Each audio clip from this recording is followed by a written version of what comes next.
పెరుగుతున్న ఫ్యూయల్ ధరలతో అందరూ కూడా ఎలక్ట్రిక్ వెహికల్ వైపు మొగ్గు చూపుతున్నారు. దాదాపు వాహనాల్లో అన్ని మోడల్లో అన్ని రంగాల్లో కూడా ఎలక్ట్రిక్ వెహికల్ పైన కూడా చాలా డిమాండ్ వస్తున్నది. ఇటు బైక్ల పైన, ఇటు కార్ల పైన, దాంతోపాటు ఆటోల పైన కూడా. ఆటో సంస్థలు కూడా చాలా సంస్థలు, పెద్ద సంస్థలు, కొత్త సంస్థలు కూడా ముందుకొచ్చి కొత్త వెహికల్ కూడా బయటికి తీస్తున్నాయి. అందులో భాగంగా ఈటో కంపెనీ కూడా ఇటు గూడ్స్ ప్యాసింజర్ వెహికల్ను కూడా మార్కెట్లోకి విడుదల చేసింది. ప్రస్తుతం మనం ఈటో ప్యాసింజర్ ఆటో ఓనర్ రాజు దగ్గర ఉన్నాం. ఎలా ఉంది ఓనర్షిప్ రివ్యూ, అసలు ఈ ఆటో ఫీచర్స్ ఏంటి, రివ్యూ ఆయననే అడిగి తెలుసుకుందాం. నమస్కారం రాజు గారు. ఏంటండి, ఇంతకుముందు మీరు ఫ్యూయల్ వాడారా, డైరెక్ట్ ఈ ఎలక్ట్రిక్ ఆటోకి వచ్చారా? ముందు 20 ఇయర్స్ నుంచి ఫ్యూయల్ ఆటో నడిపించాను. ఇప్పుడు ఈ 1 ఇయర్ నుంచి ఎలక్ట్రిక్ ఆటో దీంట్లోకి వచ్చాను.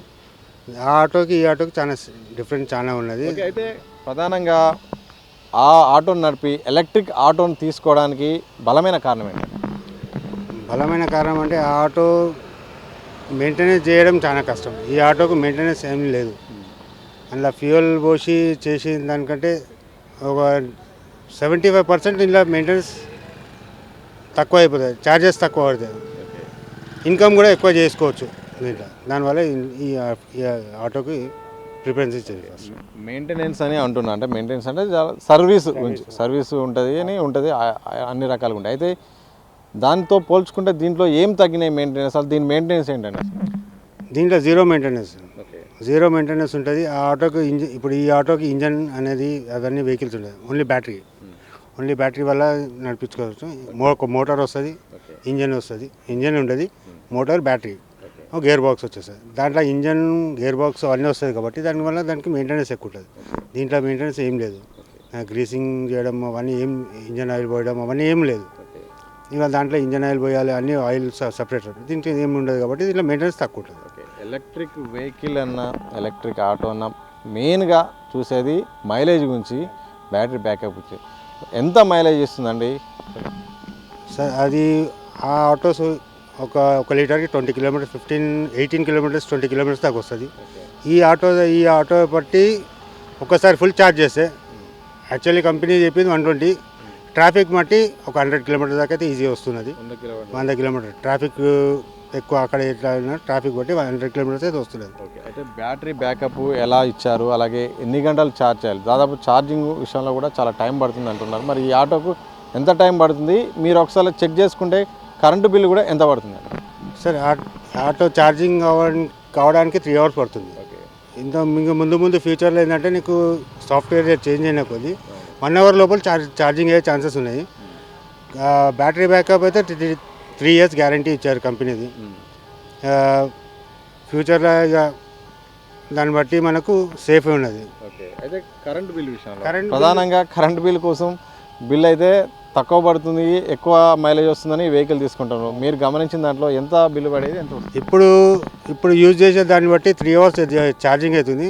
7 to 8 యూనిట్స్ కలుతుంది. 7 to 8 యూనిట్స్ కలుతుంది. యూనిట్కి మనం బయట అయితే ఇండస్ట్రియల్ ఛార్జెస్ లాగా, ఇండస్ట్రియల్ అయితేనేమో 10 రూపీస్ కిలో, అంటే ఒక యూనిట్ తీసుకుంటాం. ఇంట్లో పెట్టుకుంటే 6 రూపీస్, 5 రూపీస్, 6 రూపీస్ పడుతుంది. సో దానివల్ల మనకు 60 రూపీస్, 70 రూపీస్ లోపల మనకి ఫుల్ ఛార్జింగ్ అయిపోతుంది. దాంట్లో 100 కిలోమీటర్స్ దాకా ఈజీగా తిరగచ్చు. ఆ ట్రాఫిక్ని మనం కొద్దిగా దాని గురించి అవగాహన అయ్యి కొద్దిగా తెలుసుకున్న తర్వాత ఇంకెక్కువ తిరగచ్చు. తెలియనప్పుడు కొద్దిగా కొన్ని రోజుల వరకు కొద్దిగా కష్టం అనిపిస్తుంది. ఆ డౌట్ అనేది పోయిన తర్వాత 100 కిలోమీటర్స్కి ఎక్కువనే వస్తుంది మైలేజ్. అని 110, 120 దాకా అయితే ఈజీ వస్తుంది. ఎంత ప్రైజు ఉన్నదండి? అలాగే లోన్ ఫెసిలిటీ ఏమైనా ఉందా? ప్రైస్ ఎంత దీన్ని ఫిక్స్ చేశారు, మీరు ఎంత తీసుకున్నారు? దీని ప్రైస్ 3,20,000 ఆన్ రోడ్. అంటే గవర్నమెంట్ సబ్సిడీ తీసిన తర్వాత 3,20,000 వస్తుంది. సబ్సిడీతోనైతే ఇంకా 60,000, 70,000 ఎక్స్ట్రా వస్తుంది. ఆ సబ్సిడీ తీసిన తర్వాత 3,20,000 పడుతుంది. డ్రైవర్స్కి ఇక్కడ ఏంటంటే 70,000, 80,000 కట్టిన తర్వాత బండి నీకు ఛాన్సెస్ ఉంది. ఎక్కడ అంటే ఇప్పుడు డ్రైవర్స్ కానీ ఇది తీసుకోవాలంటే ఎక్కడ వీళ్ళని కాంటాక్ట్ కావాలంటే ఎక్కడ తీసుకోవాలంటే? వీళ్ళని కాంటాక్ట్ కావాలంటే హైటెక్ సిటీ హెడ్ ఆఫీస్ ఉంది, మై హోమ్ హబ్ అని. ఆ హబ్ లోపల 2nd బ్లాక్ 5th ఫ్లోర్లో ఆఫీస్ ఉంది. ఆ ఆఫీస్లో పోయి కాంటాక్ట్ అయితే మీకు ప్రతి ఒక్కరి ఇన్ఫర్మేషన్ క్లారిఫై అయిపోతుంది. సిట్టింగ్ కెపాసిటీ కూడా ఎలా ఇచ్చారు? చూస్తే మాత్రం లుక్ మాత్రం ఇది ఆటో స్టైల్లో కాకుండా కనిపిస్తుంది. మరి ఎంతమంది కూర్చునే అవకాశం ఉంది, ఎలాంటివి ఇచ్చారు? సార్ ఇది మామూలుగా ఇంతకుముందు ఏ ఆటో మామూలు ప్యాసింజర్ పెట్రోల్ ఆటో ఎట్లుందో అదే విధంగా సిట్టింగ్ సేమ్ ఛార్జెస్ కూడా సేమ్ అదే విధంగా ఉంటుంది. దాంట్లో చేంజెస్ అయితే ఏం లేదు. ఇంకా ప్యాసింజర్ ముగ్గురు, డ్రైవర్ ఒకటి, అంతేగాని దీంట్లో డ్రైవర్ కొద్దిగా భయపడుతున్నది ఏంటంటే హై అప్పులు ఉన్నప్పుడు ఎక్కుతుందా ఎక్కదా, ఎక్కువ మంది 5 పీపుల్ ఎక్కించినా 5 పర్సన్స్ ఎక్కించినా కానీ ఈజీగా వెళ్ళిపోతుంది. అవైలబుల్ అయితే మంచిగా ఉన్నది. దానివల్ల ప్రాబ్లం అయితే లేదు. కొంత ఒక ప్రచారం ఉంది ఎలక్ట్రిక్ ఆటోలు అయినా ఏమైనా గడ్డలు ఎక్కలేవు, ఒకటి వర్షం వస్తే బ్యాటరీ దడుస్తుందేమో అని, ఒకటి గుంతలలో ఇబ్బంది అవుతుంది, గుంతలలో ఆగిపోతుంది అని ఒక ప్రచారం ఉంది. అందులో మీరు ప్రాక్టికల్ చూసిన దాంట్లో ఏమైనా సమస్యలు ఎదురైనాయి? అట్లాంటి సమస్యలు అయితే ఎదురు రాలేదు నాకు. మినిమం ఒక ఈ లెవెల్లో ఈ సీట్ డ్రైవర్ సీట్ లెవెల్లో వాటర్లో మునిగిపోయింది అది. కానీ అది నాకైతే ఇంతవరకు అట్లా ప్రాబ్లం రాదు. బ్యాటరీ మొత్తం బ్యాటరీ కవర్ అయి ఉంటుంది వాటర్ ప్రూఫ్ లాగా, దాంట్లో ప్రాబ్లం ఏం లేదు. బ్యాటరీది కానీ లోపల ఎలక్ట్రిక్ ఐటమ్స్ ఏది కానీ అట్లా ఉంటే ఏం ప్రాబ్లం అనేది లేదు.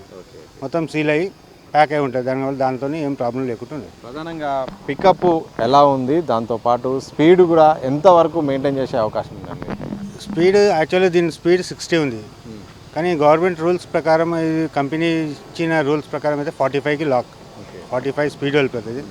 మనకు 45 స్పీడ్ పోతే దాంట్లో మైలేజ్ మనకు మామూలుగా అంతే ఉంటుంది. అంతకంటే తక్కువ పోతే మనకు ఇంకా మైలేజ్ పెరగడానికి ఛాన్సెస్.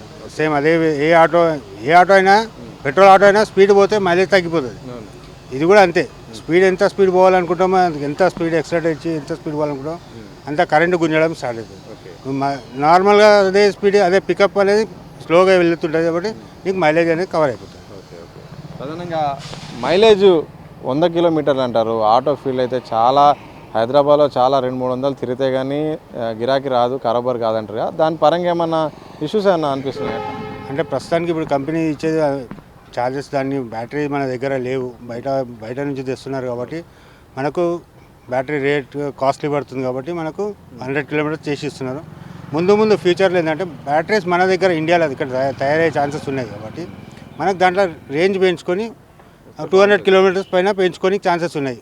దానివల్ల మనకి అంత ప్రాబ్లం ఉండదు. ఒక 1 ఇయర్ అంటే ఒక 6 మంత్స్ 1 ఇయర్ లోపల 1 ఇయర్ వరకు నీకు వేరే కంపెనీస్ వల్ల నీకు బ్యాటరీస్ లాంచ్ అయ్యే ఛాన్సెస్ ఉన్నాయి. దానివల్ల మనకు ఏం ప్రాబ్లం ఉండదు.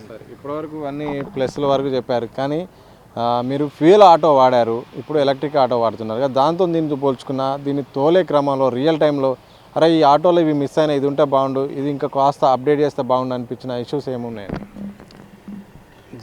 దీనికి ఆలోచిస్తే దానికంటే బెటరే ఉంది. దానికంటే చాలా 100% బెటర్ అయింది. డ్రైవర్లో కొద్దిగా డౌట్ ఏంటంటే ఛార్జింగ్ జల్దీ అయిపోతే అది ఒక డౌట్లు ఉన్నాయి కాబట్టి అది ఒక కొన్ని రోజులు, ఇప్పుడు ఫస్ట్ స్టార్టింగ్లో ఫ్యూయల్ ఆటోలు గ్యాస్ వచ్చినప్పుడు, గ్యాస్ పంపులు లేనప్పుడు ఒక్కొక్క 1 డే నైట్లో ఒక్కొక్కరు రోడ్డు పైన పడుకొని వెయిట్ చేశారు. అదేవిధంగా ఇప్పుడు ఛార్జింగ్ పాయింట్స్ వచ్చేసినాయి అనుకో, ఇంత కష్టం ఉండదు. ఛార్జింగ్ పాయింట్ మరి అందుబాటులో ఉన్నాయా? ఛార్జింగ్ పాయింట్ ఏ రకంగా ఉన్నాయా? ఛార్జింగ్ పాయింట్స్ ఇప్పుడు ప్రస్తుతానికి అందుబాటులో లేవు. గవర్నమెంట్ ఇప్పుడు అయితే పర్మిషన్ అయితే ఇచ్చేసింది. ఛార్జింగ్ పాయింట్స్ వచ్చేసిన తర్వాత ఇప్పుడు ఈ కంపెనీ వాళ్ళు కూడా ప్రతి ఒక్క మెట్రో స్టేషన్ దగ్గర ఛార్జింగ్ పాయింట్ పెట్టడానికి ఛాన్సెస్ ఉన్నాయి. అలా టైఅప్ అయి ఉన్నది మెట్రో స్టేషన్ నుంచి, కాబట్టి నీకు ప్రతి మెట్రో స్టేషన్ దగ్గర ఛార్జింగ్ పాయింట్ పెట్టుకొని ఛాన్సెస్ ఉన్నాయి. ఆ పర్మిషన్ కూడా ఉన్నది. ప్రధానంగా ఇంకోటి, ఆటో అంటే అందరికీ ఎల్లో కలర్లో, హైదరాబాద్ సిటీ ఎల్లో కలర్లో అంటే అందరికీ తెలుసు, అది ప్యాసింజర్ ఆటో గుర్తుపడతారు. ఇదేమో మంచి రిచ్ లుక్లో మంచి వైట్ కలర్లో ఉంది. మరి మీరు తిరిగే క్రమంలో ఇలాంటివి వాళ్ళు గుర్తుపడుతున్నారా? ఏమేమంటున్నారు? సార్ ఒకసారి ఫస్ట్ స్టార్టింగ్లో కొద్దిగా కష్టమైంది. ఇప్పుడు ఒక 2-3 మంత్స్ నుంచి పైన నడిపిస్తున్నాం. మ్యాక్సిమం సిటీ మొత్తంలో ఇప్పుడైతే చాలామంది ఈజీగా అర్థమైపోయింది, ఇది ఎలక్ట్రిక్ ఆటో వస్తుంది, సౌండ్ లేకుండా పోతుంది. ఎక్కిన ప్యాసింజర్ కూడా చాలా లైక్ చేస్తున్నారు. కామెంట్స్ ఏమైనా ఉన్నదా అని అడుగుతున్నారు. కామెంట్స్ పెట్టమంటారా? కామెంట్స్ పెట్టమంటే మేము పెడతామని చెప్పడానికి అది కూడా రెడీ ఉన్నారు. కామెంట్స్ అయితే ఇంకేం చెప్పలేదు అని కంపెనీ నుంచి అదేం చెప్తున్నాం కాబట్టి కస్టమర్స్ ప్యాసింజర్స్ కూడా చాలా లైక్ చేస్తున్నారు. ఎలక్ట్రిక్ ఆటో వచ్చి ఎక్కిన తర్వాత సౌండ్ అనేది లేకుండా, పొల్యూషన్ లేకుండా సైలెంట్గా మంచిగా నీళ్ళ కార్లో పోయినట్టు ఉన్నది అని చెప్పేసి చాలా హ్యాపీగా లైక్ చేసి చాలామంది బుక్ చేసుకుంటున్నారు. దానివల్ల అయితే ప్రాబ్లం అయితే లేదు. ఖాళీ ఓన్లీ ఒక మెయిన్ ప్రాబ్లం ఏంటంటే డ్రైవర్లు భయపడేది ఎక్కుతారా ఎక్కరా ఎక్కిన తర్వాత ఒక్కొక్కసారి కస్టమర్ ఎక్కిన తర్వాత ఈజీగా కంపెనీ వాళ్ళు ఏమైనా మార్చని చెప్పారా ఇట్లా మీరు ఫీడ్బ్యాక్ అని ఇచ్చారా సార్కి ఇట్లా ఏమైనా కలర్ మార్చేది కలర్ మార్చేదంటే కంపెనీ ఒక్కొక్క స్టేట్కి బట్టి దాన్ని చేంజెస్ అవుతుంది ఇక ముందు ముందు కంపెనీది ఎట్లుంటుందో తెలియదు. ఫైనల్గా ఎలక్ట్రిక్ వెహికల్ వైపు అందరు చాలామంది చూస్తున్నారు, ఒకవేళ ఆటో వాళ్ళు కూడా చూస్తున్నారు. వాళ్ళకు మీరు ఇచ్చే సలహా ఏంటి? వాళ్ళకు అటు నుండి ఇటు రావడానికి ఏమన్నా ఏం చెప్తారు వాళ్ళకు? ఫ్యూచర్లో కంపల్సరీ ఎలక్ట్రిక్ వెహికల్స్ అయ్యే ఛాన్సెస్ ఉంది కంపల్సరీ అదైతే. కాకపోతే వాళ్ళు భయపడకుండా ఒక స్టెప్ ముందుకేస్తే అలా కొద్దిగా అర్థమైన తర్వాత వాళ్ళు ఆటోమేటిక్ ఆ వెహికల్స్ వదిలేసి ఈ వెహికల్స్కి ప్రిఫరెన్స్ స్టార్టింగ్ కంపల్సరీ ఎక్కువ ఇస్తారు. దానివల్ల దీనికి ప్రాబ్లం అయితే లేదు. ఫ్యూచర్లో బ్యాటరీస్ ఇదైతుంది ఏదైతే కొద్దిగా మంది భయపడి అది చేసి కానీ అది దానివల్ల అట్లా ప్రాబ్లమ్స్ లేవు. ఫ్యూచర్లో మాత్రం డ్రైవర్లకు దీంట్లో ప్రాఫిట్ ఉన్నది, దీనివల్ల ప్రాబ్లం లేదు. మెయింటెనెన్స్ తక్కువ, ప్రాఫిట్ కొద్దిగా బ్యాటరీ మైలేజ్ కూడా కొద్దిగా పెరిగే ఛాన్సెస్ ఉన్నాయి. ప్రతి దగ్గర ఛార్జింగ్ పాయింట్ వస్తే దాంట్లో కూడా సేఫ్ ఉన్నది. మీకు 3 hours ఛార్జింగ్ పట్టది, half an hour 40 minutes 1 hour లోపలనే ఛార్జింగ్ అయ్యే ఛాన్సెస్ ఉన్నాయి. దానివల్ల టెన్షన్ అనేది లేదు. Thank you Raju garu. Thank you sir. మొత్తంగా ఇది ఈటో సంబంధించిన ప్యాసింజర్ ఆటో సంబంధించిన ఓనర్షిప్ రివ్యూ రాజు గారు చెప్పింది. ఆయన చెప్తున్న ప్రధానంగా విషయాల్లో ఆటో చాలా బాగుంది. గతంలో ఫ్యూయల్ ఆటో వాడినా కాబట్టి ఇప్పుడు చాలా అడ్వాంటేజ్లు ఉన్నాయి. అయితే ఆయన సూచిస్తున్న ఏంటంటే కాస్త రియల్ టైంలో తోలే క్రమంలో కాస్త మైలేజ్ ఎక్కువ పెరిగే విధంగా బ్యాటరీస్ ఇంకా వస్తే బాగుంటుందని ఒక మాట చెప్పారు. దాంతోపాటు ఛార్జింగ్ విషయంలో ప్రస్తుతానికి 3 hours అవుతుంది ఛార్జింగ్ 3 pin ఛార్జర్స్ ఇంటి దగ్గర పెడితే. అది రాను కాస్త తక్కువ ఛార్జింగ్ తక్కువ టైంలో అయిపోతే ఇంకా అడ్వాంటేజ్లు ఉంటే బాగుంటుంది అనిపిస్తుంది. తోలే క్రమంలో ప్రయాణికులు కూడా కొత్తగా ఫీల్ అవుతున్నారు, కొత్త స్టైల్లో ఈ మోడల్ ఉందని కూడా చెప్తున్నారు. అయితే ఆటో గుర్తుపట్టడానికి కాస్త మొదట్లో ఇబ్బంది అయింది. రాను ఇంకా వచ్చే క్రమంలో ఈ ఆటోలను గుర్తుపట్టి ఇది ప్యాసింజర్ ఆటో, ఈ ఎలక్ట్రిక్ ఆటోని గుర్తుపట్టడానికి కాస్త టైం పట్టినే గుర్తుపడే అవకాశం ఉందని చెప్తున్నారు. ప్రధానంగా ఇది ఈటో సంబంధించిన ఆటో రివ్యూ. కెమెరామెన్ శశితో సతీష్, దిశ టీవీ, హైదరాబాద్.